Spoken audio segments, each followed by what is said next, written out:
Eh bien les amis, ici c'est le paradis. Ça change de la dernière vidéo.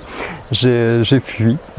J'ai fui le lieu où j'étais qui était dans une rizière, donc normalement calme. Pas vraiment, c'était les deux dernières nuits, c'était là-bas, c'était Ibiza quoi. Et pourtant, vu le décor, j'étais époustouflé quoi. Il y a de la musique toute la nuit, mais la musique de fête immense avec une voix au micro qui interrompait la musique de temps en temps. Et wow, quoi, impossible de dormir même avec les boules caisses. Déjà que c'était dur hein, avec les coques juste à côté, les chiens, la machine qui pompe l'eau toutes les 20 secondes. Donc j'ai fui. 2 nuits sans dormir, ça suffit. Donc j'ai trouvé ce superbe lieu, puis il y a la piscine à côté que vous entendez peut-être aussi, où là,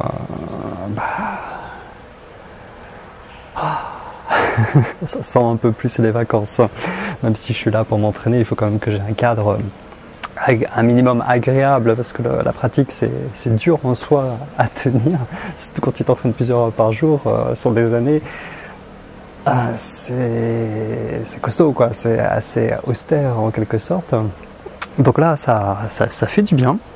Donc je suis aussi dans une rizière, cette fois-ci tout entouré, mais il n'y a pas de coque en bas de chez moi et d'autres trucs bizarres qui font du bruit. Donc ça va. Et les murs sont insonorisés. C'est ce qui fait mine de rien une grosse différence aussi. Donc tout va bien pour ça. C'est marrant, vous savez, les boules caisses, en fait, ça atténue le son. Mais du coup, ce qui prend après plus d'importance, c'est la vibration des os. J'ai vu ça sur internet, hein, qui sont responsables aussi de la création du son. Et je crois que chez moi ça marche plutôt pas mal parce que il y a certains sons qui déjà passent avec les boules caisses et des fois j'ai remarqué qu'il valait mieux garder un petit peu de son ambiant pour atténuer justement les autres sons qui sont très forts et qui passent et qui font des vibrations sur tout le corps. Ça c'est peut-être le désavantage de pratiquer, c'est que tu ressens beaucoup avec le corps et waouh quoi, c'était costaud. Et mais c'est oui, donc là la vidéo, je l'ai nommée Tout est énergie. Alors pas énergie dans le sens un peu cliché du terme, c'est un mot qui est très mal compris et qui tout de suite est le reflet du niveau de pratique où on est. Et donc ça tombe dans l'énergie, il faut l'utiliser ou il faut l'accumuler, il en faut plus. Et tous les trucs un peu merdeux. Ou alors l'énergie on la voit de manière très mièvre, un peu. Et l'énergie c'est des transformations. Tout est énergie, je pourrais le dire, tout est interconnexion, tout est transformation. Et donc cette vidéo je vais te donner voilà, des discussion un peu libre comme ça vis-à-vis de ça, sur cette réalité qui est pas toujours perçue, plus chez les gens qui seraient hypersensibles, où ils se prennent tout un peu dans la patate. On peut avoir une tête de patate, mais ils se prennent un peu tout dans la tronche. La patate c'est plus joli peut-être. Et ouais, donc la rizière en soi c'était assez calme, ça reste une rizière, mais tous les éléments autour faisaient que c'était bruyant et puis pas agréable même vous voyez, dans les intentions sous-jacentes quand tu accueilles des gens dans un lieu, tu fais en sorte que ce soit agréable à vivre. Et là on sentait du propriétaire du lieu ou même chez lui ça donne pas envie quoi, sa cuisine, ça se reflétait en fait sur les autres lieux. Et après il est sympa mais voilà, ici, il y a plein d'intentions très géniales.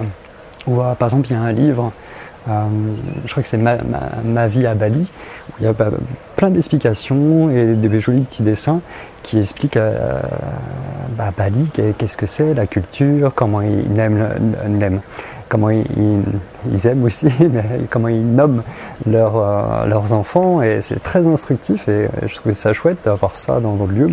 Ainsi qu'un petit classeur avec le nom des membres de l'équipe. Donc ici, il y a 4 habitations et il n'y en a que 2 d'occupés, dont il y a un jeune couple, mais ils sont quasiment, je crois, tout le temps chez eux. Donc je suis un peu tranquille.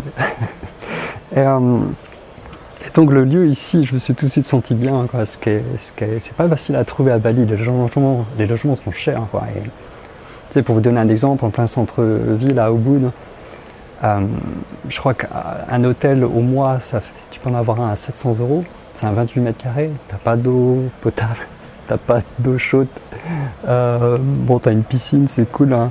Dans l'ensemble de l'hôtel, c'est calme parce que c'est à l'intérieur, je sais pas comment dire ça, c'est pas, il y a toute une vie en dehors des routes principales où il y a 10 000 motos, mais pas de frigo, pas de quoi faire à manger, je veux dire, tu peux partir en France, quoi, aussi, quoi, vu le prix, ou alors partir sur des petits encours et juste visiter. Mais ouais, c'est impressionnant. Et ici, voilà, c'est quand même mieux, j'ai plus de place et c'est tranquille, relativement tranquille. Donc, ouais, c'était de la rizière qui est calme. Vous pouvez le voir aux photos, hein, c'est joli. Mais en même temps, c'est très young Bali. Du coup, ça n'a pas le même côté apaisant, je trouve, d'être face à cette rizière que d'autres décors en France, en Angleterre, par exemple. C'est assez surprenant. Mais ça reste beaucoup plus calme, par exemple, que l'énergie de la ville. Je parle en France, là, par exemple, où c'est très frénétique, en fait, ne serait-ce que faire ses courses. Et ouais, moi, j'arrive, je suis tout tranquille. Et le niveau de stress que les gens ont encore juste pour faire leurs courses. Et du coup, moi, je le sens. Du coup, juste comme si d'un coup, je baignais dans un océan de stress. Alors, soit si je suis fatigué, ça va m'affecter. Soit je suis bien et puis ça va. Mais c'est impressionnant. Et le dimanche est très différent, hein, beaucoup plus apaisé. Se balader dans les rues un dimanche, ça n'a rien à voir qu'en pleine semaine, en fait. C'est incroyable. Je vérifie si ça tourne. Oui, c'est bon. Et ça, c'est des choses... voilà, quand on est hypersensible, on va tout de suite douter. Même certaines personnes, certains lieux, etc. Et moi, je suis pas hypersensible. Non, pas du tout. Par contre, j'ai la clarté de distinguer. Et ça, c'est vraiment, je trouve, dans les pratiques énergétiques, deux chemins très différents. Et très souvent, ça penche plus vers l'hypersensibilité. Et les pratiques énergétiques augmentent les hypersensibilités. Du coup, je vois souvent des discours qui vont, c'est un piège, suraffirmer un problème, se suridentifier à quelque chose, l'enjoliver, au lieu de vraiment le résoudre. Donc genre, l'hypersensibilité, on va enrober ça comme quoi on a des pouvoirs, on commence à s'éveiller, peu importe le discours. Et je trouve ça très dangereux, en fait. C'est vraiment tromper les gens. Et même si ça met du baume un peu, voilà, sur soi, là, pour essayer d'aller mieux, je pense pas que ça arrange vraiment les choses à moyen et long terme. Et la clarté de distinguer, c'est vraiment un autre chemin où, pour avoir la clarté de pouvoir distinguer dans l'eau, il faut que l'eau ne soit pas trouble, il ne faut pas que ce soit la tempête non plus. Donc ça passe par un chemin pour arriver à ça. Et là, dans ce cas-là, on va s'éveiller à plein d'autres choses qui passent sous le radar de beaucoup de gens. Mais on ne va pas les subir. C'est pour ça que dans la pratique, vu qu'on va être de plus en plus conscient de différentes choses, il ne faut pas que ça augmente seul. Et genre notre santé, elle est... il faut que le corps se renforce aussi. Corps, je parle corps au sens large du terme, hein, corps physique, énergétique, toutes les fonctions physiologiques, etc. Notre psyché aussi qui s'harmonise. Il faudrait, pour que ça rattrape le fait, tout ce qu'on arrive à voir, même sur l'état du monde. Parce que plus on progresse, plus on réalise en fait le cause et conséquences des choses. Et on voit les choses... c'est pas qu'on voit la réalité, mais on est capable de voir toutes les couches, les teintes qu'on rajoute devant la réalité. Et on voit l'envers du décor en quelque sorte, quoi. Mais on voit aussi les couches. Elles font partie de la vie, on a chacun nos filtres. C'est normal aussi, c'est la vie.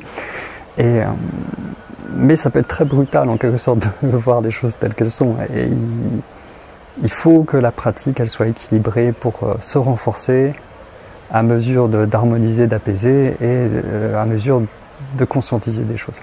C'est vraiment primordial.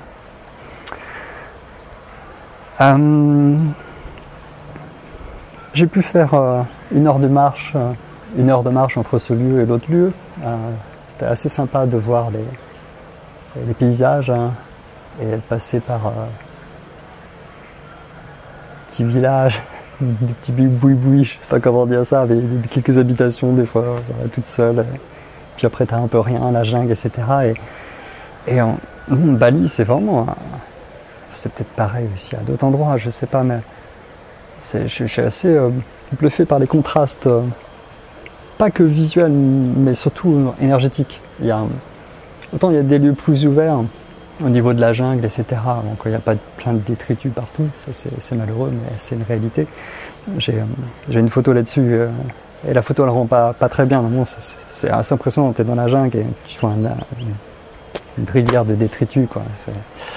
C'est l'effet du tourisme et de ne pas avoir pu faire évoluer assez vite les infrastructures pour accueillir tout ça. Bon, bref.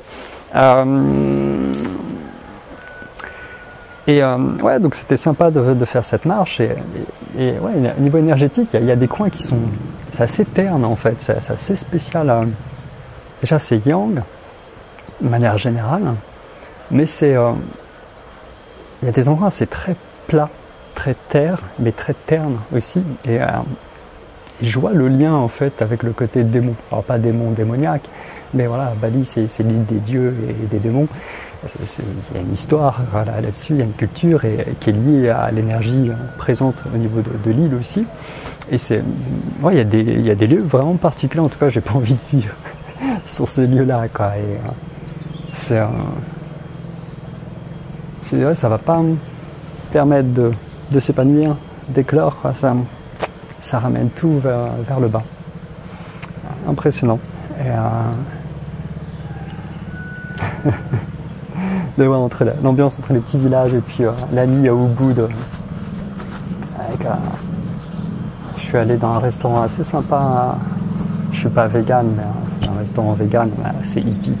Il y avait des gens habillés, mais bon, bref, ils font ce qu'ils veulent. Et mais ouais, très accueillant, et de se balader en moto comme ça au bout de la nuit, c'est un sentiment de liberté énorme. Et c'est une ambiance complètement différente de ce que j'ai vécu avant avec la famille indonésienne ou dans le coin Pakal où j'étais. Et voilà quoi, c'est la voiture. Et ici, je comprends maintenant pourquoi je me sentais vraiment bien en fait. Il y a vraiment les 2 arbres là derrière moi qui créent, il y en a 2 autres là-bas qui créent une ambiance assez yin dans le yang autour. Même les cocotiers qui sont plus loin, ils sont ordonnés de manière circulaire. Il y a un petit jardin ici aussi, pareil, qui amène un peu de cercle circulaire de yin pour compenser le yang.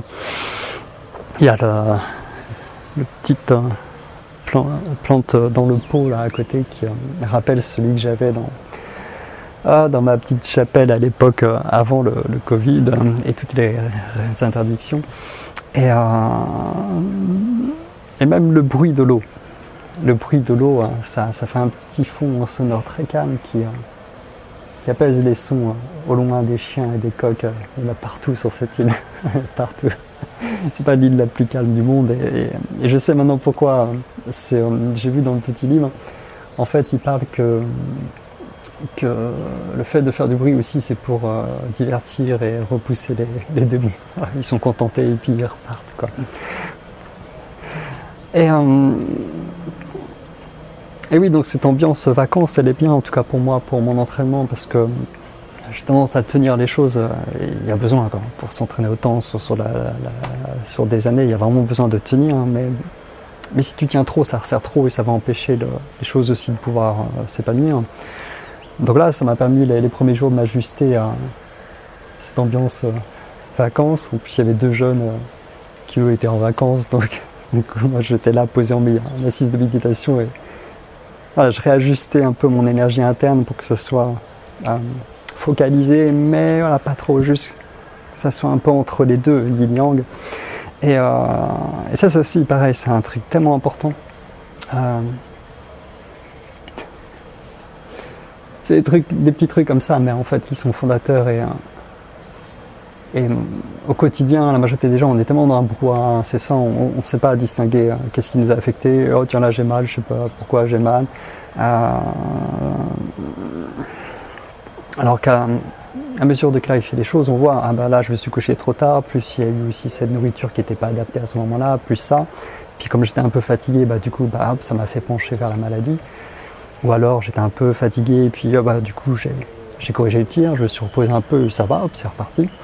Il y a plein de petites choses comme ça qui peuvent être faites. Et il y a des fruits sympas ici. Alors le chocolat, j'étais un peu déçu. J'ai du bol au début avec un bon chocolat, mais le reste, bah, très terne comme chocolat. Et bref, ça c'est un fruit qui s'appelle salak, je crois. Je ne sais plus, en tout cas le fruit du serpent. J'en avais des plus jolis, mais je les ai déjà mangés. Et ça a vraiment une peau de serpent. Je ne sais pas si celui-ci est assez mûr pour que je le l'ouvre. Ouais, si. Donc voilà. Tu as une pulpe blanche à l'intérieur et le goût est... Je ne pourrais pas le définir, il faut goûter. Et vraiment, on a une petite peau comme ça, de serpent. C'est assez rigolo. Et c'est vraiment important quand on est dans un lieu de pouvoir manger aussi les aliments de ce lieu, parce que les aliments sont conçus pour... oui, tout est interconnexion, tout est symbiose. Et les aliments, bah, ils sont conçus pour nous aider en fait par rapport au climat. La banane, ça aide à refroidir, entre autres. Hein. Et, il est pas mal. Comme un bonbon. Je ne saurais pas définir le goût. Et il y en a un qui s'appelle la mangostine. Et la famille d'accueil avec qui j'étais au début me disait c'est le fruit qui ne mange jamais. Parce que sur le bas, il y a des petits pétales. 1, 2, là il est, je ne sais pas si vous le comptez, celui-là il est un peu petit. 3, 4, 5, 6. Et donc à l'intérieur, il y aura 6 parties qu'on pourra manger. Donc, il ne mange jamais, ça se reproduit à chaque fois. Et celui-ci, il est bien de mémoire. Ça fait un petit moment que je n'ai pas mangé. Il est bien pour la connexion poumon-rein. Donc le chi qui est pris par les poumons, il est envoyé vers le bas. Et les reins, il faut qu'ils aient aussi la force de pouvoir les attraper. Et du coup, ça aide. Donc c'est pas mal parce que ça compense le côté yang de l'yin. Et yang, bah, ça monte, yin, ça descend. Donc c'est très utile. J'ai arrêté de manger. Et vous avez, avec la pratique, hein, c'est rigolo parce que les interconnexions, on les sent de plus en plus, que ce soit avec des aliments ou avec des gens d'ailleurs. Donc on n'a même pas besoin de paroles, qu'on peut déjà... on pressent en fait la qualité de quelqu'un, les qualités. Je dis pas ça positif ou négatif, hein, juste l'ensemble des qualités de quelqu'un, sa nature. Et il n'y a même pas besoin de mots. Donc du coup tu peux pas tricher. Parce qu'en fait ça sent, et tout le monde a la capacité de sentir, c'est juste qu'on ne le conscientise pas toujours. Certains plus que d'autres, suivant les sensibilités de chacun. Mais en tout cas avec la pratique ça s'augmente.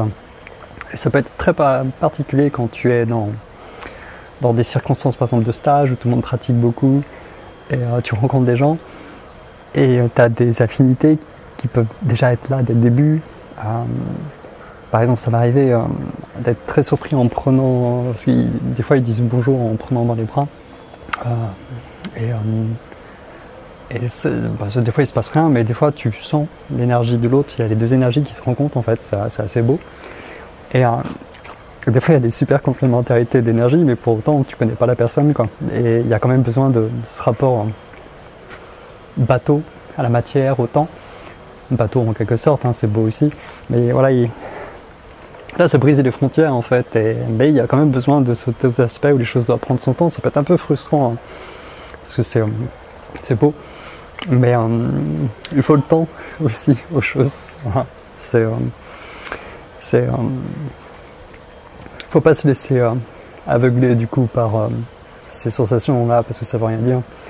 Vous voyez,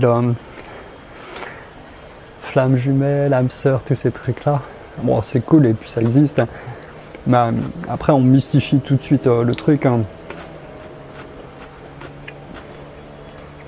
Et on peut avoir des liens assez incroyables avec quelqu'un, et pourtant ça ne veut pas dire que là, maintenant, dans cette vie, les choses vont concorder en fait pour pouvoir développer tel ou tel type de relation. Et le problème quand on est trop dans mystifier les choses, c'est que du coup on va contrôler, et pour peu que l'autre il soit dans la même vision, bah, à tout prix on va se bazarder sur un truc qui peut marcher d'ailleurs, mais qui peut être un peu pas forcément ce dont on avait besoin des fois. Ça peut être un peu préfabriqué.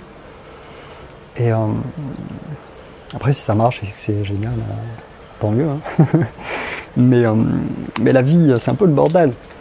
Il y a un peu de tout, et c'est pas parce qu'on ressent des trucs très forts des fois avec des gens qu'il y a forcément à sortir tout le panel et la vie avec cette personne toute ma vie, etc. Il y a plein de types d'interactions différentes, et on choisit pas tout. Je vais le garder pour plus tard. Et avec les aliments c'est pareil en fait. On peut quand on a faim, le corps a certains besoins, et on peut déceler les aliments qui vont nous faire le plus de bien que d'autres.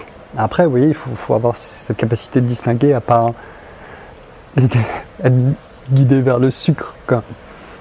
Pas ce qu'on a besoin avec tous les filtres et les couches, même si ça fait du bien aussi au cœur, et un petit peu, bah voilà, ça fait du bien, je sais pas, un paquet de chips ou du sucre ou un peu d'alcool ou je sais pas quoi, mais trop tout le temps céder à cette facilité, ça crée des problèmes après ailleurs, et puis c'est un cercle un peu infernal. Et donc ça peut aider au niveau de la diète à ajuster des choses, même si c'est pas si facile et que les connaissances sont nécessaires aussi, on peut pas tout faire à l'intuition. Et l'intuition est très mal compris aussi. C'est un truc qui est meilleur que l'intellect, puis il y a différents types d'intuition en plus. C'est un vaste sujet. Il faut clarifier le cœur aussi avant de pouvoir être guidé par le cœur, et encore. Enfin bon, un vaste sujet. Et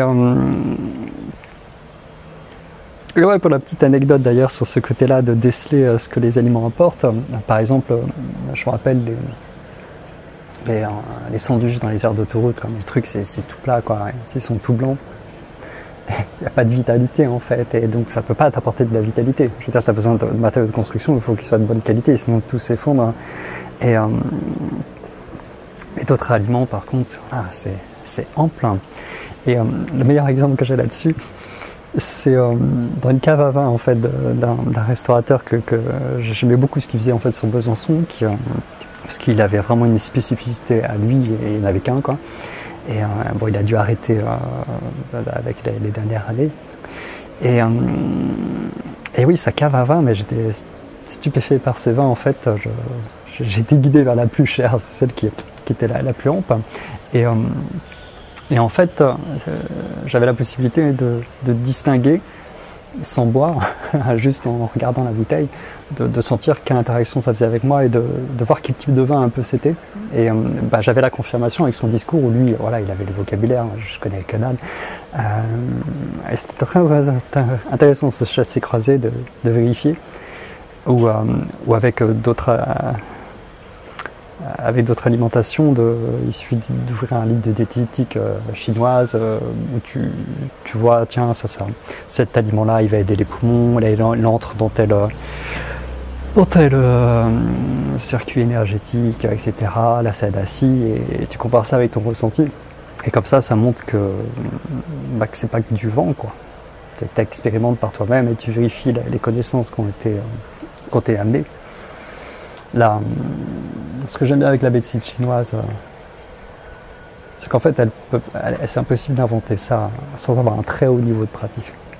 C'est pas le cas maintenant de la majorité des médecins qui très souvent ne pratiquent pas, ou pas au niveau pour avoir les ressentis qui permettent de créer cette médecine même. Je veux dire, déjà pour déceler les trajets des méridiens, il faut les ressentir, et même les méridiens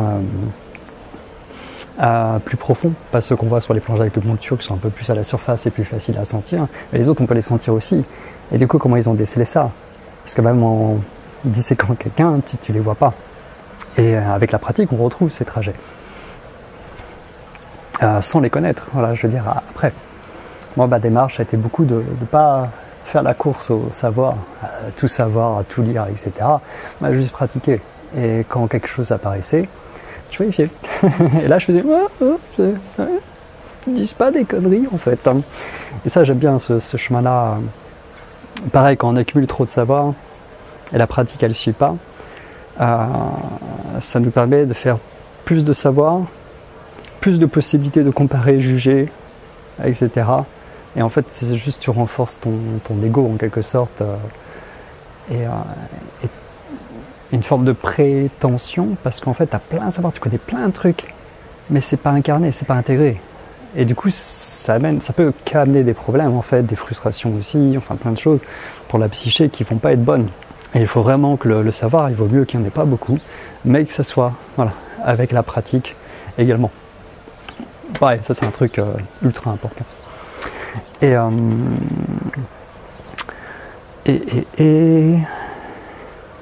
pour finir là-dessus, sur ce côté-là où tout est énergie, c'est important de choisir des lieux et des personnes, si on peut aussi, on va s'entre-nourrir. Parce que si on est tout le temps dans un milieu qui n'est pas sain pour nous, c'est dur de déployer ses ailes. Et de se mettre dans des positions d'inconfort qui sont nécessaires pour grandir. Si c'est déjà trop inconfortable, c'est dur de se remettre dans une position d'inconfort, de changer les choses. Donc on va plutôt choisir de rester.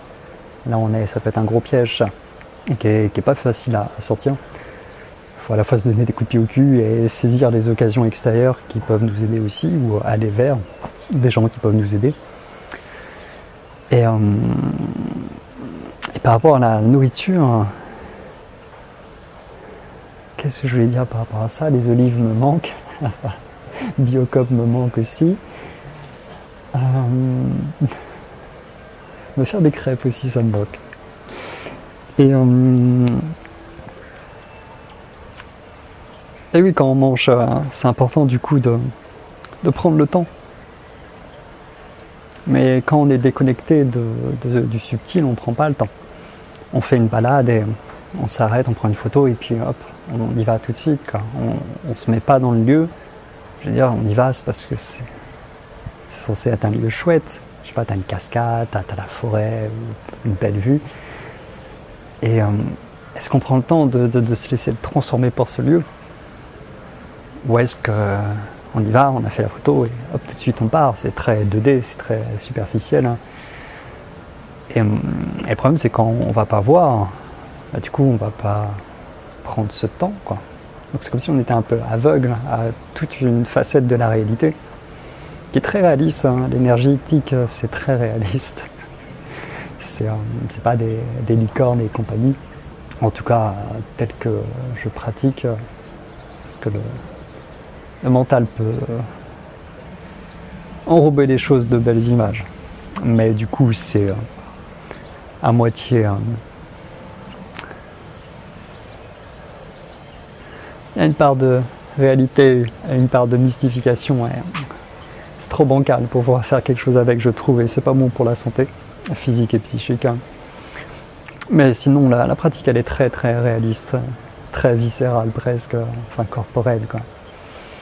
Et laisser le temps aux transformations, c'est aussi quand on mange. Hein. Peut-être que j'en parlerai dans d'autres vidéos, mais est-ce qu'on prend le temps d'être au contact avec notre nourriture?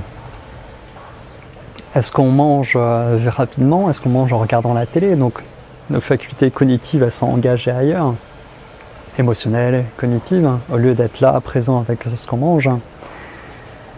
Est-ce qu'on donne du coup notre attention à cette transformation qui est là en train de se faire, cet échange? Et donner notre attention à, c'est soutenir ces transformations, leur permettre de bien se faire. Si vous savez que vous avez du mal à digérer, par exemple, est-ce qu'après un repas, vous prenez 5 minutes, 10 minutes, à juste donner votre attention à l'estomac, à cette région-là du corps, pour lui permettre comme ça d'avoir un petit coup de pouce, parce que vous êtes avec, hein, au lieu d'être aux quatre vents, éparpillé, bon, je lui dis quand même, il n'y a rien à battre de ce qui est en train de se passer là, quoi. Oh, c'est bon, j'ai avalé, c'est fini. Voilà, c'est des petites choses importantes. Et quand on n'a pas le temps, je veux dire, le temps, il est le même pour tout le monde, hein, dans une journée. Après, on a chacun des responsabilités différentes. Mais c'est ça le challenge aussi, c'est se trouver des espaces de liberté, faire des choix pour réajuster les choses. Parce que c'est toujours possible de vivre différemment. Mais voilà, il faut y aller et viser vers. Parce que si on ne vise pas, il va rien se passer en fait. Ça c'est vraiment important. Donc voilà pour cette petite vidéo sur tout est énergie, tout est interconnexion, symbiose, tout est transformation.